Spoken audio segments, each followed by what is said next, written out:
On my mother's anniversary dinner, my parents slid my sister Paige an envelope with a 2-week villa on the Greek coast inside.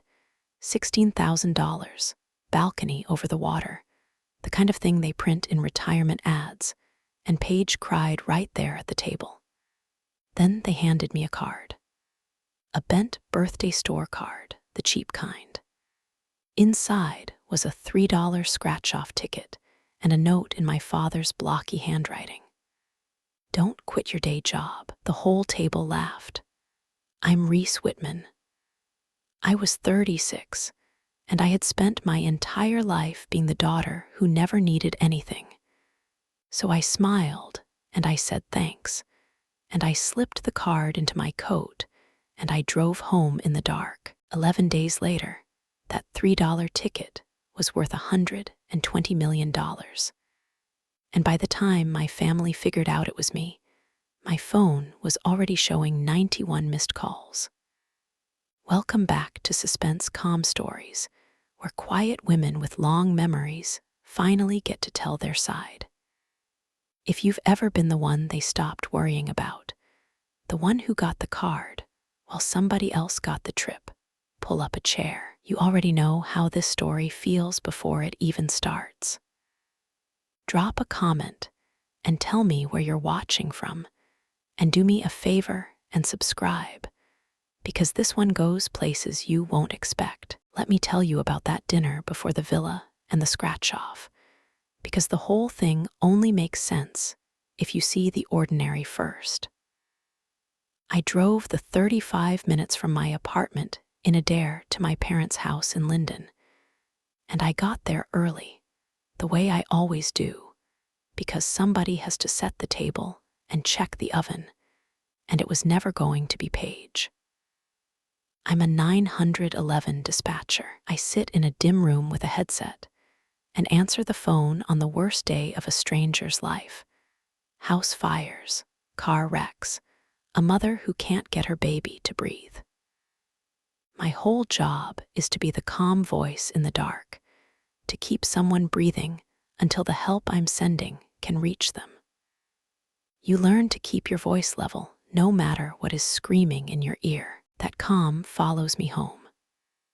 At my parents' house, I'm the one who carves and refills and notices Grandpa Walt's water glass is empty before he has to ask. Nobody thanks me for it. It's just understood that Reese handles things because Reese always has. Paige showed up an hour late with her husband Brent and a bottle of wine she didn't bother to open, and the whole house rearranged itself around her the way it always does, like the rest of us were just furniture in the room where she arrives. My mother lit up. My father stood, and I stayed in the kitchen with my hands in the sink, listening to them fuss over Paige's new haircut and Brent's promotion, telling myself, the way I did every single year, that this was fine, that I didn't mind being the steady one, the easy one, the one who never asked for anything. I had built a whole life on not needing them. I had a job that mattered, a savings account I'd filled myself one paycheck at a time, and a quiet little apartment that was entirely mine. I didn't need their fuss. That's what I believed about myself, right up until the moment they showed me, with an envelope and a card, exactly how little I was worth to them. I figured out a long time ago why my parents stopped investing in me, and it wasn't one dramatic moment. It was a slow accounting. When I was 17, I got a partial scholarship and worked nights at a call center to cover the rest, and my parents took that as permission to stop worrying about me. Reese has got it handled. Reese doesn't need help. Meanwhile, Paige needed everything, and in my family, need was rewarded like a talent. Paige's first car got paid for because she just couldn't seem to manage on her own. Paige's wedding got covered because she deserved her dream day. Paige's down payment, Paige's vacations, the time Brent's business idea went sideways, and my parents quietly absorbed the loss without a word. Every time Paige held out her hands, they filled them. And every time I stood on my own 2 feet, they took it as a sign that I could be safely set aside. I used to think it was a compliment, all that not needing. But I learned the hard way that in some families, being strong just teaches people they are allowed to stop holding you. By the time I was 36, the pattern was so old it had gone invisible. Paige got the warmth and the money and the front row seat. I got "You're so independent" and a plate at the far end of the table. I'm not telling you this for pity. I genuinely had a good life. I'm telling you so that when my mother handed Paige a villa and handed me a $3 scratch-off as a punchline, you'll understand it wasn't an accident. It was just the newest line in a ledger they'd been keeping my whole life, the one where my name was always written in the cheap column. After the cake, my mother clapped her hands and announced it was time for what she called a little surprise. She loves a presentation, my mother. She produced a cream-colored envelope and handed it to Paige with both hands, like a diploma. Paige opened it and shrieked. Inside was a brochure and a booking confirmation, 2 weeks in a private villa on Santorini, white walls and blue water, $16,000, a 30th anniversary gift to herself and Brent, paid for by Mom and Dad. It was not too much. In my family, for Paige, there was never any such thing as too much. Brent pumped my father's hand. My mother glowed. There were actual tears and a flurry of hugs, and Paige already planning her outfits out loud across the table. And then, when the villa had been sufficiently celebrated, my mother turned to me, and her face shifted into something amused.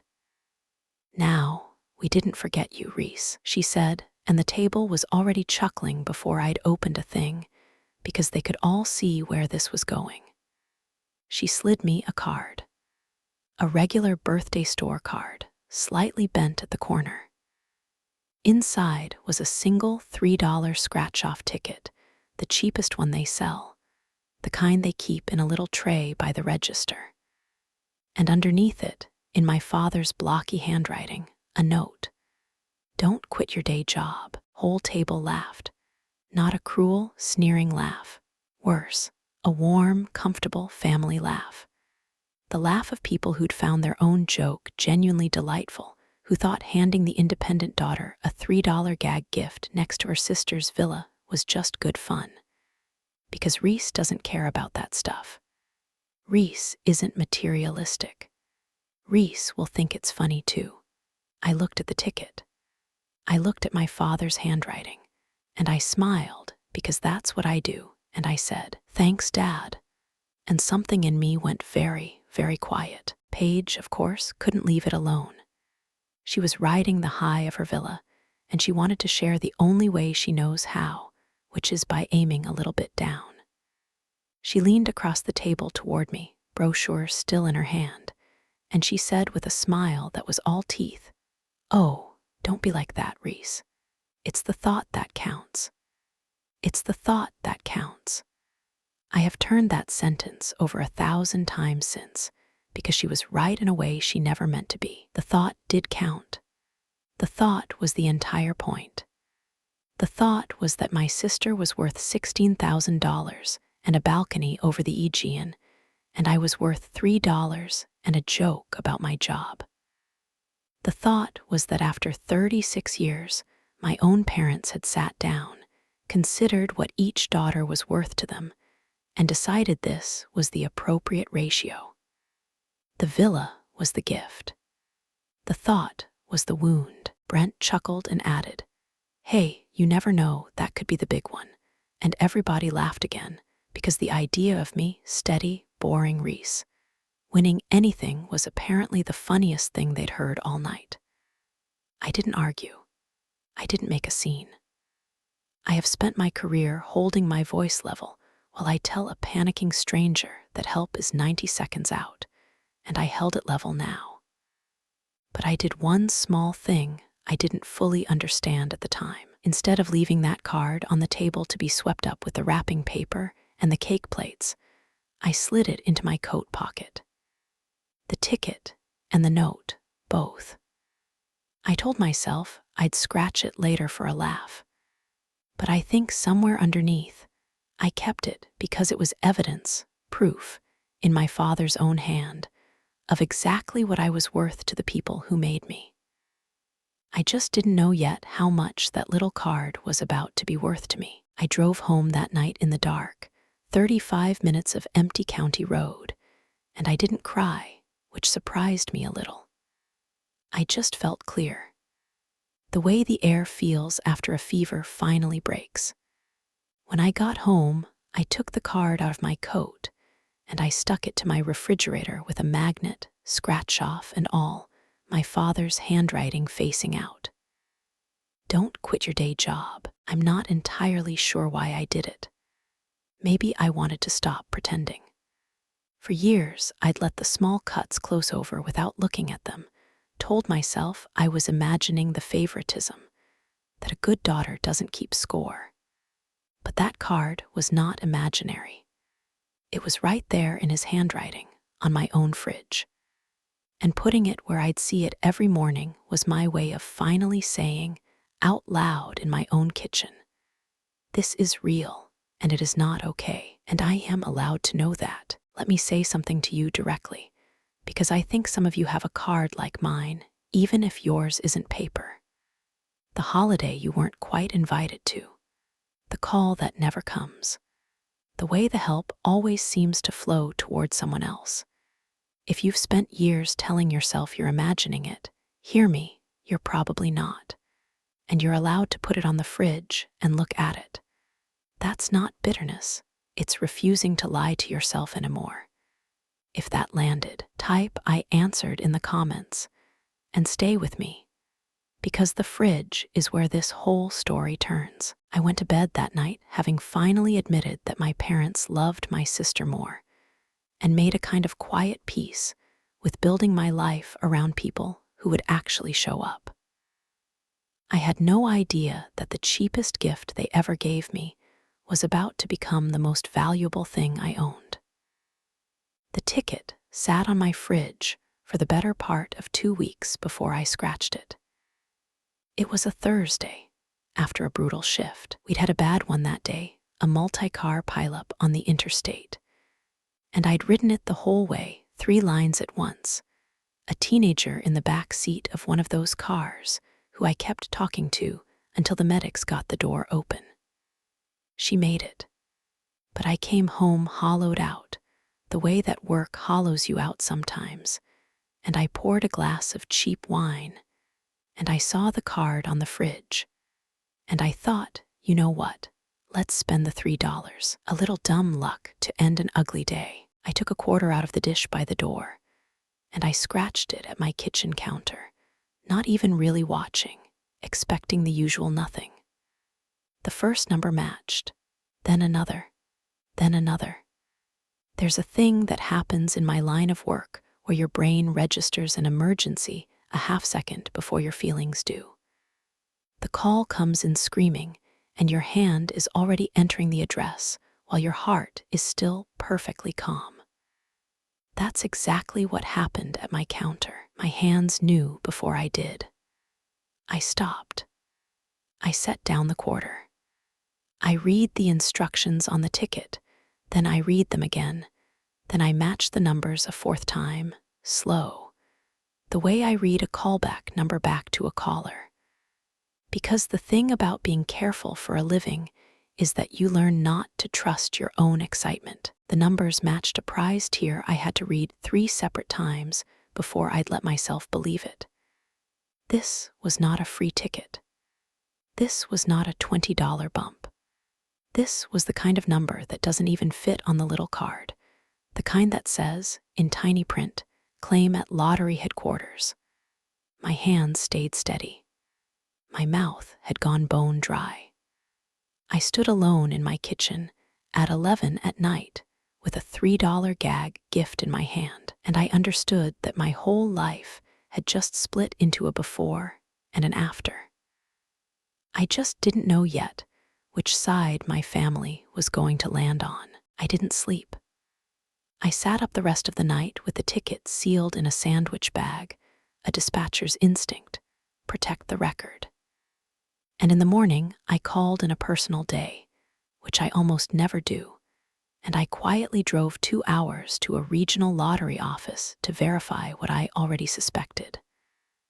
I won't bore you with the security and the waiting rooms. What matters is the number a very careful man behind very thick glass confirmed to me after asking me twice, gently, if I had told anyone.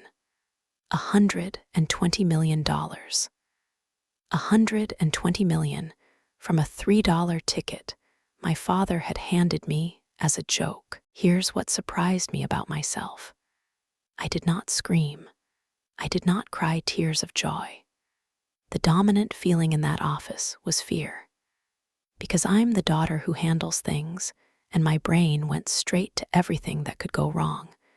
The winners you hear about who end up bankrupt, hunted, ruined by the very thing that was supposed to save them.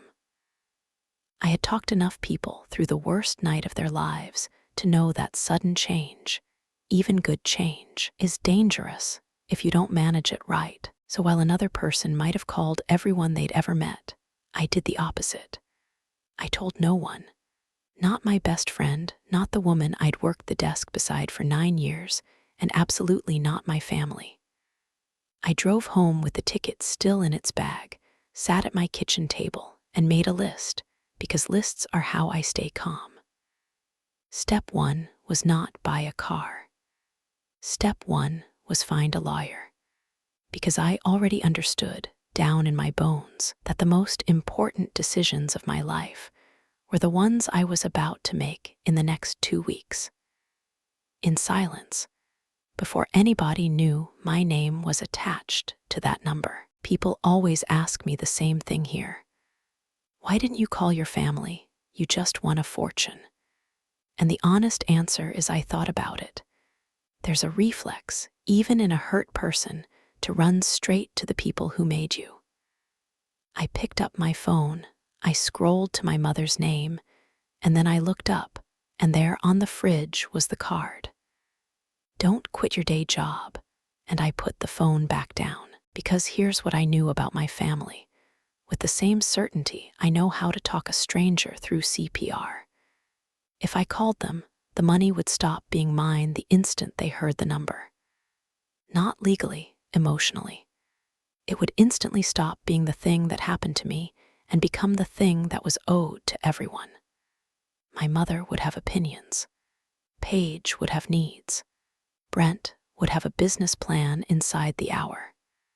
And me, the daughter who never asked for a thing, would be expected one more time to hand over what was mine so that everyone else could feel taken care of. I had watched it happen my whole life. The car, the wedding, the down payment, the villa. In my family, money flowed toward whoever cried the loudest, and I had never once been allowed to be the one it flowed toward. So I made a decision that I think saved my sanity. I would handle this exactly the way I handle a crisis at the desk. Calmly, correctly, privately. And only when it was fully under my control would I decide what, if anything, my family deserved to know. The lawyer I found was a woman named Lena Ostrander, who'd spent her whole career on exactly this, and who didn't so much as blink when I told her the number, which is how I knew I'd found the right person. The first thing she asked me was, "Have you told anyone?" When I said no, not one living soul, she actually smiled. "Good," she said. "You might be the first sensible winner who's ever sat in that chair." Then she taught me the thing that changed everything. The thing most people who win never learn until it's too late. In my state, I did not have to claim the prize as myself. I could form a trust, and the trust could claim the ticket, and the only name that would ever go public was the name of the trust. A blind trust, with her firm as the trustee. My identity would stay sealed. The world and my family would only ever know that a local resident had won. And the crucial part, the part Lena said slowly so I wouldn't miss it, was the order of operations. You set up the trust before you claim. Once your name is on that giant check, you can never take it off again. We had a narrow window to do it right, so we used it. For 2 weeks, while my family ate leftover cake and argued about which excursions to book on Santorini, I quietly did the most important paperwork of my life. And notice this, because it matters. The exact thing my family had punished me for my whole life, being careful, self-sufficient, not needing anyone, was the precise thing now protecting me. My calm wasn't a flaw they could overlook. It was the only reason I wasn't going to end up another lottery horror story. They'd taught me to handle things alone. So I did. We named the trust something deliberately boring, 2 flat, forgettable words, and the letters LLC, nothing that pointed at me. Lena's firm claimed the ticket on its behalf. The money, after taxes and the lump sum discount, still a number with more zeros than I had ever held in my head, moved into accounts I'd learned to manage slowly with advisors she vetted. No giant novelty check, no press conference, no local woman makes good headline with my face on it, just a quiet legal transaction that turned a scratch-off my fridge into a fortune held under a name nobody could trace. And then I did the strangest, most grounding thing I could have done. I went back to work. I picked up my next shift, put on the same headset, and answered the phone on the worst night of strangers' lives. And not one person in that building knew that the tired dispatcher refilling the coffee pot at 2 in the morning was worth $120 million. For 2 weeks I carried the biggest secret of my life, and instead of isolating me, it steadied me. Every call reminded me who I actually was underneath the number. I wasn't a jackpot. I was a woman who'd gotten very lucky and was dead set on not letting the luck unmake her. My family, meanwhile, had no idea. To them, I was still the same old, reliable, unremarkable Reese, the one you hand $3 and a joke, and I let them keep believing it, because every single day that they didn't know was another day, the decision stayed entirely mine. The story broke the way these stories always do. First, the local paper, then every phone in the county. Single winning ticket, 120 million, sold right here in the area. No name, just the trust, just the region, just that staggering number. And Linden lost its mind. Linden is not a big place.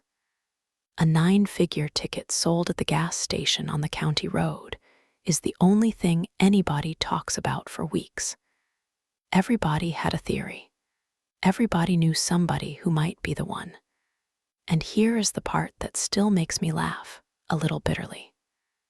My own family talked about it constantly, obsessively, and not once, not for a single second, did any of them think of me. I know because Paige texted me about it. Did you hear somebody around here won 120 million? Insane. Imagine. Imagine, indeed. My mother apparently decided it had to be the man who owned the car wash. My father bet it was somebody from his old plant. They ran through every name in Linden like a deck of cards, and the daughter they'd handed a $3 ticket 2 weeks earlier never came up once. Because the idea that boring, independent Reese could be sitting on that kind of money simply did not compute inside the family religion. I was furniture. Furniture doesn't win the lottery. I read Paige's text standing in the break room at the dispatch center, and I typed back something short and breezy. And then I put my phone in my locker and went back to my desk. And I felt something I had never once felt in relation to my family before. Not hurt, not longing. Power. I was holding the single biggest secret in the county. The answer to the exact question the whole town was asking. And the people who had spent my whole life underestimating me were the very last people on earth who'd ever guess. For once, being invisible was the most delicious thing in the world. While the town guessed, I sat with a question I never had the luxury of asking before. What did I actually want? Not what would shut my family up, not what would finally make them love me. What did I, Reese, want to do with a fortune that had fallen out of a gag gift? Paige posted a countdown to Santorini, glossy photos captioned blessed. I looked at it and felt no envy at all, which surprised me. 2 weeks earlier, that trip had felt like proof of my own worthlessness. Now it just looked small. I could have bought that villa, the island it sat on, and the airline that flew her there, and not felt it. The money had quietly stripped all the power out of the thing that wounded me. My parents' favoritism only had teeth as long as their resources still mattered to me, and their resources didn't matter anymore. That was a strange and enormous kind of freedom, so I started a different list. Not things to buy, people to honor. Because if 36 years of being overlooked teaches you anything, it's exactly who does the overlooking and who never did. The truest answer to all of this, though I never thought of it as revenge, wasn't going to be a speech or a scene. It was going to be where I chose to point all this sudden power toward the people who had valued me at full price, back when my family priced me at $3. I picked up my pen, and at the very top of the list, I wrote one name first. Aunt Jo. There's a shoebox on the top shelf of my closet that I've carried from apartment to apartment for years and never quite been able to throw away. That night I took it down, and I finally understood why I'd kept it. Inside was every gift my parents had ever given me. Not Paige's gifts, mine.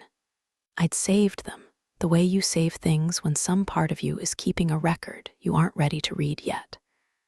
A gas station keychain, still in its plastic. A re-gifted candle, the old tag barely scraped off. A birthday card from when I was 16 with a coupon tucked inside it, an expired coupon for a store that had already closed. A pair of socks. A coffee mug with somebody else's name on it, crossed out in marker. Years of it, the physical archive of being an afterthought. Each cheap little object a line in the ledger I told you about. And now, on top of the pile, I laid the newest entry, the bent Thanksgiving card, the torn corner where the scratch-off had been, and my father's note. Don't quit your day job. I sat on my bedroom floor and spread it all out around me, the keychain, the expired coupon, the crossed-out mug. And beside it, I held up my phone with Paige's Santorini photos glowing on the screen, $16,000 of white stone and blue water. And the truth of my whole childhood finally said itself plainly, out loud, in my own head. They didn't forget me. They priced me. Every one of these wasn't a thoughtless mistake. It was an accurate report. This is what we think you're worth, and the strangest thing happened, sitting there on the floor. The hurt didn't get bigger. It got quieter, and underneath it, something settled into place, hard and calm and permanent. I was not going to spend $1 trying to change their math. I was going to spend the rest of my life proving their math had never been about me at all. I put the lid back on the box, and I slid it away. I kept it. I had a feeling I'd want it for Christmas. My great-aunt Jo is the single reason I know what family is supposed to feel like. Jo spent 30 years as a telephone switchboard operator, the voice on the line before there was such a thing as 911, sitting at a board full of little lights and cords, connecting one frightened stranger to another in the middle of the night. You always pick up, Reese, she used to tell me. You never know who's calling from the dark. I have thought about that line on every shift I've ever worked. I became a dispatcher because of Aunt Jo. She handed me the trade and never once thought to mention it. When I was a kid, Jo came to my school plays while my parents were at Paige's recital. She taught me to drive. She mailed me $20 in college with a note that said for something fun, not something sensible. She has called me on my birthday every year of my life, including the years nobody else remembered. And Jo was in trouble. A bad fall, a hip, the surgery, and then the medical bills that follow a person around this country like a collector with a flashlight. She was 71 and quietly terrified of losing the little house she'd lived in for 40 years. And she had never once asked me, or anybody, for help. Because that is exactly the kind of person she is. So I called Lena, and I arranged to pay off every last cent of Aunt Jo's medical debt. Anonymously. The hospital and the collection agency were simply informed that the balance had been settled in full by a private party who wished to remain unnamed. Jo would never know it was me. I made sure of that because the whole point was that it came with no strings, no performance, nothing written in any ledger. Just the thing she'd given me my entire life, handed back to her at the one moment it could finally count for something. I want you to notice the difference because it's the whole heart of this story. My family gave gifts as a way of keeping score. I had just learned that you can give a gift as a way of keeping faith, and it felt nothing at all like winning the lottery. It felt better. The second thing I did at the place that had held me together through every hard year of my adult life. The dispatch center I work in runs on a shoestring, the way most of them do understaffed, the equipment a decade behind, dispatchers burning out and walking away because the pay can't match the weight of the work. There's a hardship fund for the families of telecommunicators and first responders who hit a wall, a death, a breakdown, a kid in the hospital, and that fund is always empty by spring. So I made an anonymous donation, a large one, large enough to upgrade the consoles, fund a real peer support and counseling program for the people who sit in that dark room absorbing other people's worst days, and seed the hardship fund for years. I routed it through the trust, so my name never touched it. And then I went and worked my next shift, and I watched my supervisor read the email about the incredibly generous anonymous gift with her hand pressed over her mouth. And I cried right along with everyone else in that room. And not one of them knew the gift was sitting 3 feet away, wearing the same headset, answering the same phones. I'm telling you about Jo's debt and the dispatch center before I tell you what happened with my family, and I'm doing it on purpose, because I need you to understand who I had already chosen to be before the 91 missed calls ever started. By the time my family came running, I had already given away a meaningful piece of it, not on cars or mansions or revenge, but on the people who'd loved me back when I was worth nothing. When you finally have the power to give, you find out the truth about yourself in where you point it. My family was about to find out the truth about themselves the exact same way. And it would not be flattering if you've got an Aunt Jo, somebody who answered when you called from the dark. Long before you had anything to give back, type her name in the comments right now. Tell me about the one who never put a price on you. And if Suspense, Calm Stories keeps finding you, subscribe, because the people who show up early are exactly who I make these for. A secret that big cannot stay sealed forever in a town that small. The leak, when it came, was almost stupidly ordinary. The clerk at the gas station on the county road remembered the sale, a regular guy, buying a single $3 scratch-off as part of a stack of holiday cards. The store got a small bonus for having sold the winning ticket. And in all the excitement, somebody mentioned that the lucky card had been a gift bought by a local man, given away to family. That detail traveled. A gift ticket given to family. And slowly, in the gossip of a small place, people started doing the math my own family had refused to do. A cousin of mine, sharper than the rest, put it together first. The winning ticket was sold at the station near my dad's house around the holidays as a gift to a relative. And then she remembered, because she'd been at that dinner, that Gil Whitman had handed his other daughter a $3 scratch-off as a joke, and the whole table had laughed. I got the first strange text from that cousin on a Tuesday. "Reese, that scratch-off your dad gave you, was that the one? Did you win?" I stared at it in the break room for a long time. I'd known this moment was coming. I'd had 2 weeks to prepare for it, 2 weeks of quiet, of doing things right, of becoming the person I wanted to be before the noise started. And now the noise was coming. I could feel it gathering like the pressure drop before a storm rolls in off the lake. I didn't answer the cousin. I put my phone in my locker and I finished my shift.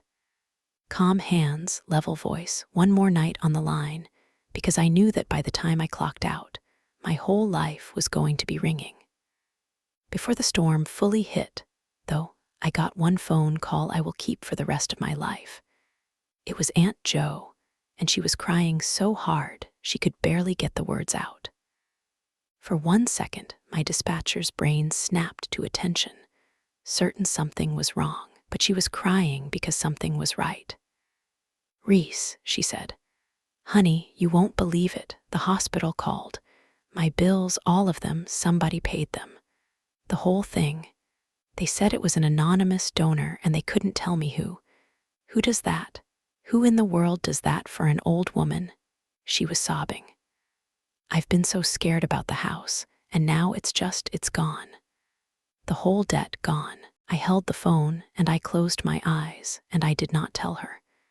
It took everything I had, but I didn't, because the gift was only clean if it stayed quiet. "Joe," I said, keeping my voice as even as I keep it on the worst calls. "I'm so glad. You deserve that. You deserve every good thing that has ever come to you." "I don't know what I did to deserve an angel," she said. "You took me to my school plays, I thought. You mailed me $20 for something fun and not something sensible. You called me every birthday for 36 years. You taught me to always pick up. That's what you did." "Sometimes," I told her, "the world just pays a good person back." We talked a while longer, and I let her be happy. And I felt the difference in my chest, as sharp as a blade. Because within hours, my phone was going to fill up with calls from people who'd priced me at $3, suddenly desperate to tell me how much they loved me. And here was the one person who had loved me all along, weeping with gratitude at a stranger, with no idea the stranger was me. I knew exactly which of those calls meant something. It started that evening, and it started with my mother. I was driving home from my shift when her name lit up the dashboard. I didn't answer. A minute later, my father. I didn't answer. Then Paige. Then Brent. Then a number I didn't recognize. Then my mother again, then Paige again, the calls stacking up one after another like dominoes. The whole family clearly in some group thread I wasn't part of, coordinating, dialing, passing the phone around. The cousin had told someone who told someone. And now the answer to the question the whole town had been asking for 2 weeks had landed square in my family's lap. And the answer was the daughter they'd handed a joke. I pulled into my apartment lot and I sat in the dark car and I watched my phone light up over and over. My mother's face, my father's face, Paige's face. Names I hadn't heard from in months, suddenly frantic to reach me. And I did not feel triumphant, exactly. I felt very, very calm. The way I feel when the whole world on the other end of the line is screaming, and somebody in the room has to be the still point. Think about what I do for a living. I have answered 10,000 calls from strangers on the worst day of their lives, and I have never once let one ring out. It is the one thing I do not do. You always pick up. You never know who's calling from the dark. And here was my own family, dialing me 91 times in a single night, and for the first time in my life, I let the phone ring. Every single one. I just let them ring out and watched the counter climb, and every unanswered ring was a sentence in a story they were telling on themselves. The story of exactly how fast love shows up when $120 million is attached to it. I went inside. I made tea. I let the phone buzz itself in circles on the counter, beside the fridge, beside the card, beside my father's handwriting. Don't quit your day job, and I waited to see how high the number would climb. By the time I finally sat down and looked at it properly late that night, the screen read 91 missed calls. 91. From my mother, my father, Paige, Brent, aunts, cousins, 2 numbers I genuinely couldn't place. And the voicemails and the texts. I made myself read all of them, sitting at my kitchen table with my tea, because I wanted to understand exactly what I was dealing with. The texts were a thing of wonder. From my mother, who 2 weeks earlier had handed me a gag gift. "Sweetheart, we are so happy for you. Call your mom right away. We love you so, so much." From Paige, who told me it's the thought that counts. "OMG, Reese, I'm literally crying happy tears. You deserve this. We have to celebrate. Family sticks together." From Brent, who I'm not sure had said 10 sincere words to me in his life. "Hey, Reese, huge congrats. When you get a sec, I've actually got some really smart ideas for protecting and growing money like this. Let's talk soon. Family sticks together. We love you so much. You deserve this." I read 91 missed calls worth of sudden, frantic, overflowing love, and I felt the cold go all the way down. Because not one of them, not one, wrote anything like "I'm sorry." Not one said, "Reese, we have treated you like an afterthought for 30 years, and we're ashamed." They didn't think they'd done anything wrong. In their minds, nothing needed apologizing for, because in their minds, I had simply gotten lucky. And now it was time for the family to gather around the luck. The $3 ticket hadn't taught them a thing. The $120 million had just, at long last, made me worth calling. I set the phone down. I didn't call anyone back, but I did decide, sitting there, that they were going to hear from me exactly once, on my terms. I listened to the voicemails the next morning over coffee, the way I'd review a recorded call. Most were variations on the texts, but 2 told me everything I needed to know about what my family actually wanted. The first was Brent's, 4 minutes, and he didn't waste much of it on congratulations. He'd been doing some research, he said, and he knew exactly the right people to help me handle a windfall of this magnitude, and we really should sit down, just the 2 of us, before I made any rash decisions, because this kind of thing should stay in the family. A man who had never once asked me a single question about my life had, within hours, appointed himself the manager of my fortune. The second was Paige's, and it was almost worse because it tried to be sincere. She cried and said she was sorry if the trip made me feel bad, and that she'd always looked up to me, such a stunning rewriting of history that I put my coffee down. And then, in the very same breath, mentioned that she and Brent had been looking at a bigger house, and wouldn't it be wonderful if we could all finally be comfortable? There it was. The apology and the ask fused so tightly, you almost couldn't see the seam. My mother's voicemail I saved for last, and I listened to it twice. It was long, and it was warm, and it was the performance of her life. "Reese, my baby girl," she began, and I actually flinched, because she had not called me that since I was small, since before I became the easy one she could safely set aside. She told me how proud she was, how she'd always known I was special, how this family has always been there for each other through thick and thin. She got a little weepy about how much she loved both her girls, equally, always had. And she finished by saying that all she wanted was her family together for Christmas, all of us like always, because that's what matters. Not money, never money, just family. Not money, never money.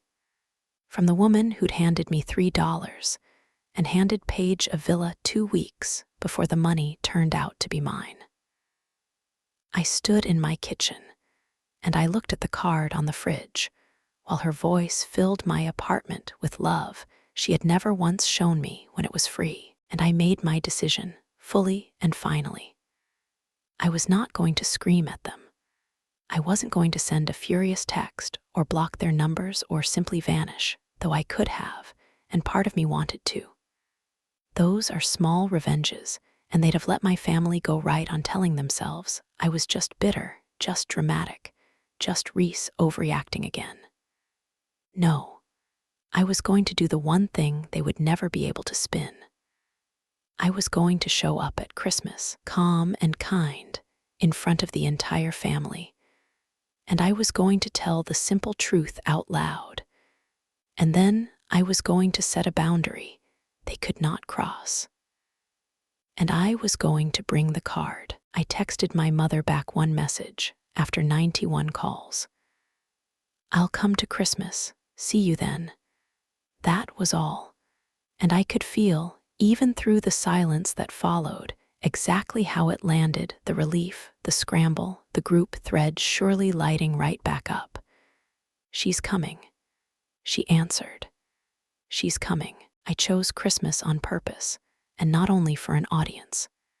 It would have been far easier to do this in private, a phone call, a coffee, just me and my parents. But private is where my family does its best erasing. In private, my mother could cry and reframe and turn my truth into my cruelty. Paige could play wounded, and by the next week the story would be that Reese got money and got mean. I had watched them rewrite reality my whole life. Not this time. The same instinct that told me to claim the prize through a trust told me to deliver the truth in the open, with the aunts and cousins and grandparents in the room, the same people who had laughed at my card. Let them all hear it at once, so there'd be no version left to spin. My parents' house at Christmas was a different country than it had been at the anniversary dinner. When I walked in, the whole room turned toward me like sunflowers turning toward the sun, the exact treatment that had always, my entire life, been reserved for Paige. My mother rushed me before I had my coat off, arms wide. "There she is. There's my girl." My father stood up so fast he knocked over the footrest. Paige was there, and Brent, and a dozen aunts and uncles and cousins, and my grandparents in their chairs by the tree.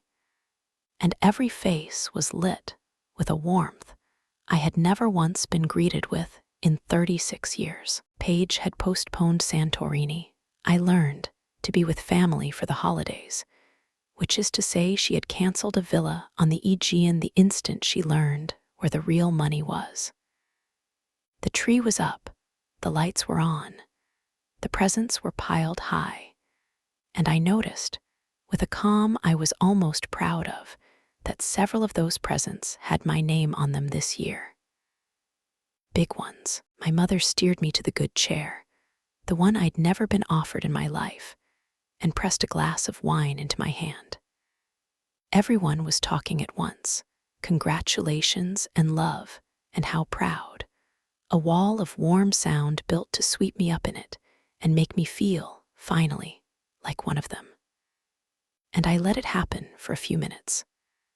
I held the wine I wasn't going to drink and let my family perform their love at full volume. because I wanted to see the whole show before I spoke. The hugs, the tears, the presents with my name on them, 2 weeks too late, and when it had crested, when the room was warm and certain it had won me back, I set down my wine and I said quietly, "Can I say something?" The room hushed fast, the way a room hushes when it has been waiting for you to speak. 2 weeks ago, I couldn't have gotten this family to quiet down for me if I'd stood on the dinner table. Now, the moment I opened my mouth, you could have heard a pin drop, because now I was worth listening to. I noted that, too. I stood up not because I needed to loom, but because I wanted to see every face, and I wanted every face to see me. My mother was beaming, certain this was the moment I'd melt. My father wasn't beaming. He was watching me the way a man watches whether he knows he caused. Brent had his phone in his hand again. "First," I said, "thank you all for the warm welcome. It's quite a change." A few uncertain chuckles, not sure yet whether it was a joke. 2 weeks ago, at the anniversary dinner, in this same house, most of you were here. I kept my voice gentle, conversational, the tone I used to give a stranger terrible news without breaking them. My parents gave Paige a $16,000 villa in Greece, and they gave me this. I reached into my bag and took out the card, the bent birthday store card, the empty corner where the scratch-off had been, my father's handwriting plain across the bottom. I held it up so the whole room could see it. "A $3 lottery ticket," I said, "with a note from my dad. Would you like me to read it?" Nobody answered. My father had gone the color of paper. I read it anyway, calmly, into the silence. "Don't quit your day job." I let it sit there. Everybody laughed that night. "It's the thought that counts," Paige told me, and she was right. The thought was that she was worth $16,000 and I was worth $3. The room had stopped breathing. "I kept the card," I said. "I want to tell you why I kept it. Because for the first time in my life, I let myself stop pretending it didn't mean anything. My whole life, the gifts told the truth this family would never say out loud. Paige got the trips and the cars and the down payment. I got keychains and expired coupons and $3. And I always told myself I was imagining it. This card was the one time it was just too clear to argue with. So I put it on my fridge, and I looked at it every morning, and I finally believed what it was telling me. I looked at my mother, then at my father, then around the whole circle of suddenly silent faces. And then I scratched the ticket, and it was worth $120 million. I said the number plainly, with no drama at all, and I watched it move through the room like a current through water. I claimed it quietly, through a trust, with a lawyer, which is the only reason it took you 2 weeks and a gas station clerk to figure out it was me. And in those 2 weeks, before a single one of you called, I'd already decided what to do with it. I set the card down on the coffee table, face up. I paid off Aunt Joe's medical debt, anonymously, because when I was a kid, Joe came to my school plays while the rest of you were at Paige's recital, and she taught me that you always pick up. You never know who's calling from the dark. Joe wasn't there. She does Christmas with her church, but I saw 2 cousins' heads turn. I gave a large gift to the dispatch center where I work, and I'm setting up a fund for the families of first responders who hit a wall. Because somebody has to answer when they finally call. Then I looked at my mother, and I said the thing I had come to say, quiet and steady, and entirely without cruelty. You valued me at $3 for 36 years, and now that the $3 turned into $120 million, you've decided I'm your baby girl again. I let it breathe, but I'm not going to fund a single person in this room, and I need you to understand this isn't revenge. It's just the receipt. And then the warmth in the room curdled, all at once, into something far more honest. My mother got there first. How can you say that? She cried, the tears switching instantly from joy to injury. After everything, you'd punish your own family over a card. It was a joke, Reese. It was just a joke. And you're going to throw your whole family away over $3. I'm not throwing anyone away, I said. I'm just not paying to be loved. There's a difference. Brent stood up, red in the face, the manager act gone. This is insane. That's family money. It should help the family. You can't just sit on 120 million while your own parents. It's not family money, I said. It's mine. It was always going to belong to whoever's name was on the ticket. It just happened to be the daughter you handed it to as a joke. And Paige started to say it. The old reflex. Reese, it's the thought that, and then she heard herself. Heard her own anniversary words coming back out of her own mouth, and she stopped, her face crumpling into something that for 1 second looked almost like real shame. That was the closest thing to a genuine moment any of them gave me. It didn't change anything, but I saw it, and then my father spoke, and the room turned, because my father almost never speaks. He was looking at the card on the coffee table, at his own handwriting. I wrote that, he said. His voice was rough. I wrote that note, and I want to be honest, since everybody else here is busy being honest about how much they love you all of a sudden. He looked at me, and his eyes were wet, and for the first time in my life, he didn't look away. I knew exactly what I was doing when I wrote it. We always knew you'd land on your feet, so we stopped. We stopped reaching for you. Year after year, and I told myself it was a compliment. It wasn't. It was the easy thing, and I did the easy thing for 36 years. He put his hand flat on the table, near the card. You don't owe this family a dime, and I'm not going to sit here and let your mother tell you that you do. I'm sorry, Reese. That's all. I'm sorry, and it's about 30 years too late, and I know it. My mother turned on him, Gil, but he didn't take it back. He just shook his head, slow, and looked at the floor. It was the only apology I got in that entire house, and it asked for nothing in return, and I will be honest with you. It was the one thing all night that nearly undid my calm, but I held it, because here is the part I want you to notice, since it's the whole reason it worked. While they shouted, I didn't. I stood there calm, my hands quiet at my sides, and I let them be exactly as loud and as grasping and as ugly as they wanted to be in front of the grandparents, in front of the aunts and the cousins, in front of everyone whose good opinion they actually cared about. The louder they got about the money, the more clearly the whole room could see what they were. My mother screaming that I owed her, 2 weeks after the $3 card. Brent demanding a stranger's fortune. And me, the easy one, the afterthought, just standing there telling the truth in a level voice, while my family showed everyone in that room exactly who they had always been. I didn't stay to fight. There was nothing to fight about. I picked up my coat. I left the card right there on the coffee table. They could keep it. I had what it taught me. And on my way to the door, I stopped beside my father, just for a second, and I put my hand on his shoulder, because the man had finally answered. Then I said to the room, Merry Christmas. I do love some of you. I just won't be buying any of you.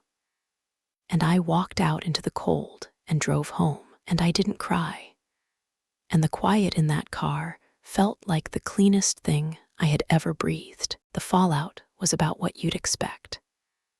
My mother told the extended family I'd changed, that the money had gone to my head, that I'd turned my back on my own blood.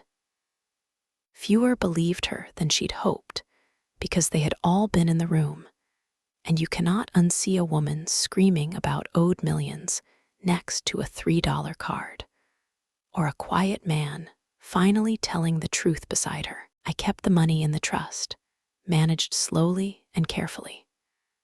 I funded the first responders fund, and I named the dispatcher peer support program quietly after Joe, telling her it was named for an old switchboard operator who believed you should always pick up, and letting her think it a lovely coincidence that it sounded like her. I didn't buy a mansion or a sports car. I bought a slightly nicer apartment with a real guest room, a reliable car, and the freedom to never again sit at a table where my own worth was up for debate. And I did not quit my day job. Sit with that, because my father's note turned out to be the truest thing anybody handed me that night, just not the way he meant it. I still put on the headset, and I still answer the phone on the worst day of a stranger's life, because that, being the calm voice in the dark, is the one thing I was ever really rich in. The 120 million didn't give me that. It just made it impossible for anyone to call it small. Paige texted me a month later. No ask this time. Just, I'm sorry for the dinner and for a lot of years. You never deserved any of it. I didn't answer right away, but I didn't delete it either. I put it, in a manner of speaking, in a different shoebox, the one where I keep the things that might someday be worth keeping. And my father calls now on Sundays. We don't say much, but he picks up, and so do I. My door is open now to the people who valued me when I was worth nothing to them. To Aunt Jo, always. To my dad, slowly. To Paige, maybe, if the apology stays real and free of asking. It's closed to anyone who only found their love for me at the bottom of $120 million. I don't keep the card on my fridge anymore. I don't need the reminder. Because here's what that $3 joke finally taught me, and it's the thing I want to leave with you. The people who price you cheap aren't telling you what you're worth. They're telling you what they are. Believe them the first time. And then go spend your one wild life answering the people who never once put a price on you. The ones who'd have called you back if you'd won nothing at all. That's how a $3 joke taught my family the real cost of underestimating someone. The card on the fridge, the 91 missed calls, the shoebox full of everything I was supposedly worth. If there's a person in your life who keeps handing you the cheap gift, believe them. And then go find the ones who answer in the dark. If this reached you tonight, leave a comment, share it with somebody who needs to hear it, and subscribe to Suspense Calm Stories for the next one. I'll keep the line open.